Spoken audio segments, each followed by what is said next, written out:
Hey my YouTube family, it's me Taisha and I'm back. Of course, if all of you've seen my last video, basically we moved from Houston to Baltimore. So I'm gonna try to make this quick, basically just to tell you about that. The move went pretty well overall. Just finally we left October 3rd from Houston, and we flew, of course, and our stuff was here like that Thursday. That was a Saturday we left, and our stuff was here like Thursday. So but we're in a hotel in a corporate apartment a while, so it kind of took us a while to unpack. So I'm finally basically just getting really settled.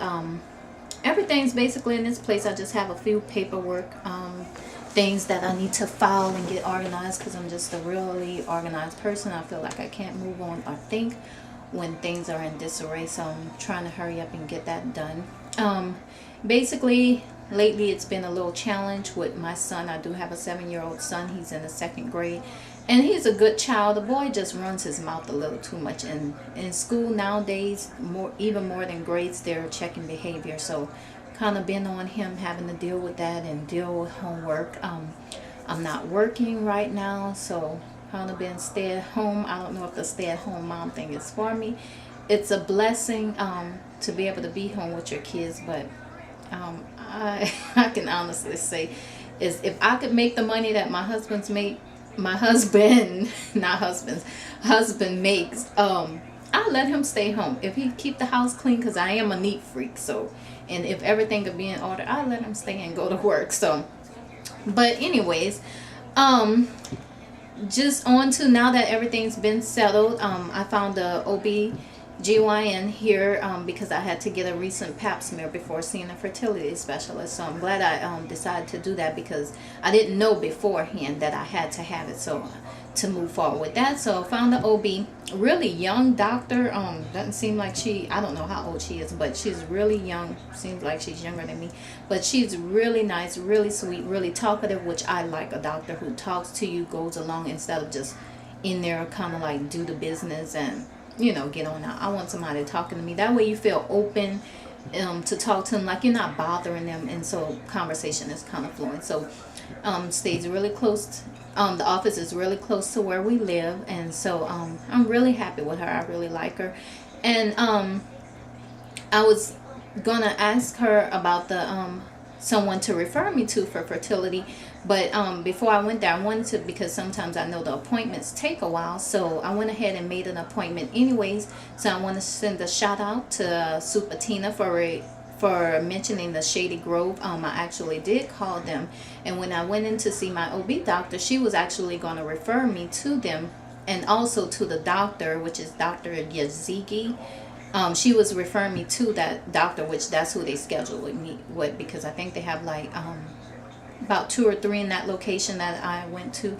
So I didn't know who to pick. So I was happy that she was actually going to refer me to them anyways, even though I had already made the appointment. So thank you, Super Tina. Went to the fertility doctor this past Monday, which was the 9th. And Dr. Yazigi is great. The facility is great, which is Shady Grove Fertility Center. They have locations in Virginia, different in Maryland, Washington area. So went to the Baltimore location, and he's really great. Everybody in the office was nice. Everything seems really organized, so I was happy with that. Spoke with the financial counselor, the nurse coordinator.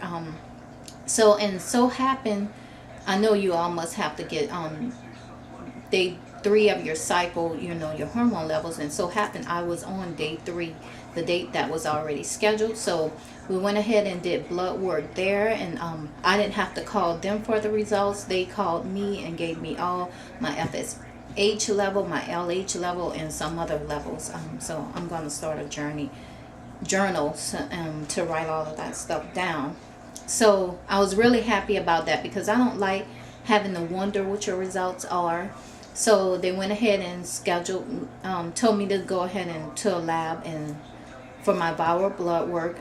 They also wanted me to do genetic testing for sickle cell and cystic fibrosis. And so my insurance does cover it 100%, so I went ahead and got that. So I went today and did the blood work for that at LabCorp. Then I go back Friday to do they do a mock transfer here. So I was really happy to hear that, because the office in Houston, it never mentioned that.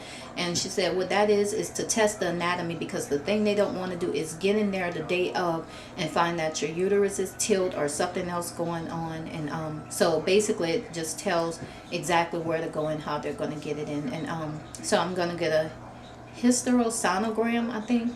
I had one like that before, Friday, and also the mock transfer on Friday. And I, like I said, I did the blood work.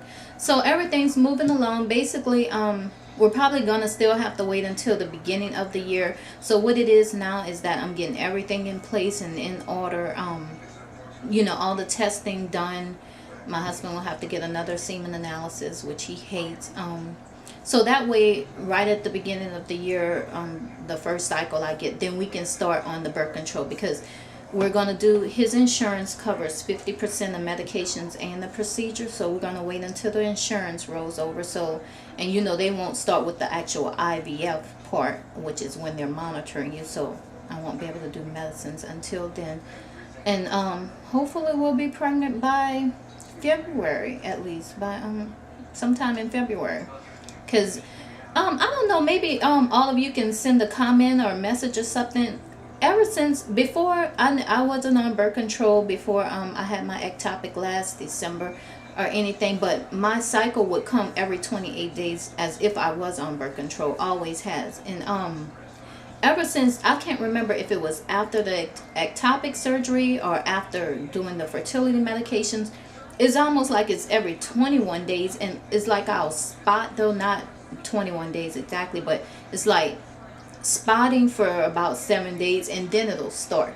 And which, that's kind of annoying. I don't want to spot it. My husband surely doesn't like it. Maybe too much information, but I mean, I don't want to be, it seems like you're on your period almost for 2 weeks. So I don't know if that's happened to any of you, if you let me know. But basically, I keep up with mine through a calendar.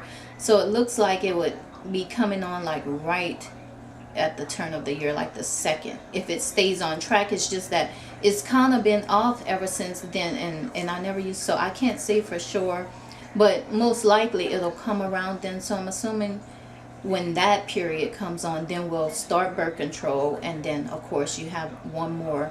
One thing he said is that they're going to put me, he didn't mention exactly what protocol, because I guess they want to get the hormone levels, but he said a protocol for poor responders, since I didn't really make many follicles last time.